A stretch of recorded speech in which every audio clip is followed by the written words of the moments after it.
আরেকটা মাসআলা হলো কুরবানির পশু কেনার পর একজনে কুরবানির পশু কিনছে, এই কুরবানির 3 দিনে যে কোনো কারণে, কোনো জালেম শাসকের কারণে, দুর্যোগ আবহাওয়ার কারণে, যে কোনো কারণ হতে পারে, একটা মানুষ কুরবানির পশু কিনছে, হঠাৎ তার সাংসারিক পারিবারিক এমন একটা সমস্যা হয়েছে যে সে 3 দিনে কুরবানি করতে পারে নাই।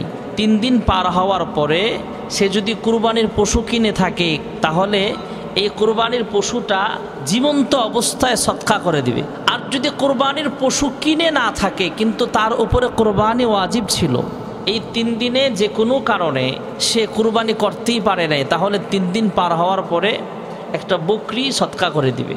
এরপরে আসেন, বৎসরে 5 দিন রোজা রাখা হারাম। একটা হলো রমজানের দিন, রমজানের ঈদের দিন, রোজার পরে রমজান পার হওয়ার পরে রমজানের ঈদের দিন, রোজার ঈদ, ঈদুল ফিতর যাকে বলা হয়, ঈদুল ফিতরের দিন রোজা রাখা হারাম।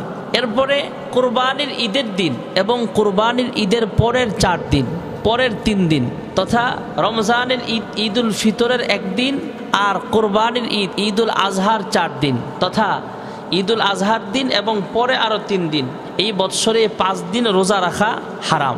এরপরে আরও অনেক মাসআলা মাসাইল আছে।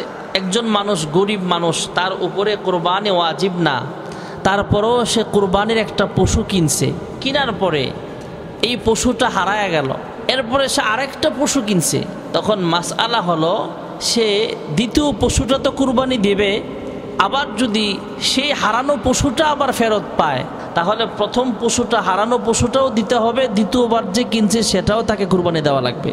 আর একজন ধনী মানুষ যার উপরে কুরবানি ওয়াজিব, যার উপরে কুরবানি ওয়াজিব, সে একটা পশু কিনছে জবে করার জন্য কুরবানি দেওয়ার নিয়তে, পশুটা হারায় গেছে, আরেকটা পশু কিনছে কুরবানি দেওয়ার জন্যে, আগের পশুটা খুঁজে পাইছে, হারানো পশুটা, তাহলে তার ইচ্ছা হলো যে কোনো একটা কুরবানি দিলেই তার আদায় হয়ে যাবে। এখন বলবেন হুজুর গরিবের উপরে কি জুলুম হলো না? না, এটাই মাসআলা, এটাই নিয়ম। আল্লাহ তাআলা তো গরিবের উপরে, যে দারিদ্র মানুষ, গরিব মানুষ, তার উপরে কুরবানি ওয়াজিব করে নাই, সে যে নিয়ত করে নিজের উপরে ওয়াজিব বানাইছে, এটা মান্নতের মাসআলা চলে আসবে, তখন তার উপরে কুরবানি ওয়াজিব হয়ে যাবে কেনার পরে। এমনও তো মাসআলা আছে যে একজন গরিব মানুষ একা একটা ওট কিনছে বা গরু কিনছে, মহিষ কিনছে বা কাটারা কিনছে, কেনার পরে সে চিন্তা করছে আরও 2 জন শরিক বানায় নেই, সে পারবে না।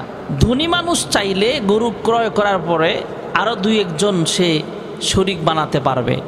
তবে উত্তম হলো শরিক একাই তো কিনছিল কুরবানি দেওয়ার জন্য, এখন যখন এই লোকটা আরও 2 জন শরিক, 1 জন শরিক বানায় ফেলছে, ওই টাকাটা নিয়ে সে সদকা করে দেওয়া, এটাই হলো উত্তম। তবে দরিদ্র মানুষটা একা কুরবানি দেওয়ার নিয়তে যদি কোনো গরু, ওট বা মহিষ কিনে থাকে তাহলে শরিক বানাতে পারবে না, একাই দেওয়া লাগবে।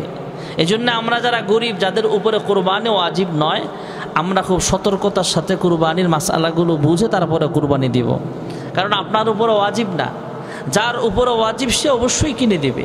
আল্লাহ তাআলা আমাদের সকলকে কুরবানির মাসআলা মাসাইলগুলো জেনে বুঝে আমল করার তৌফিক দান করুন।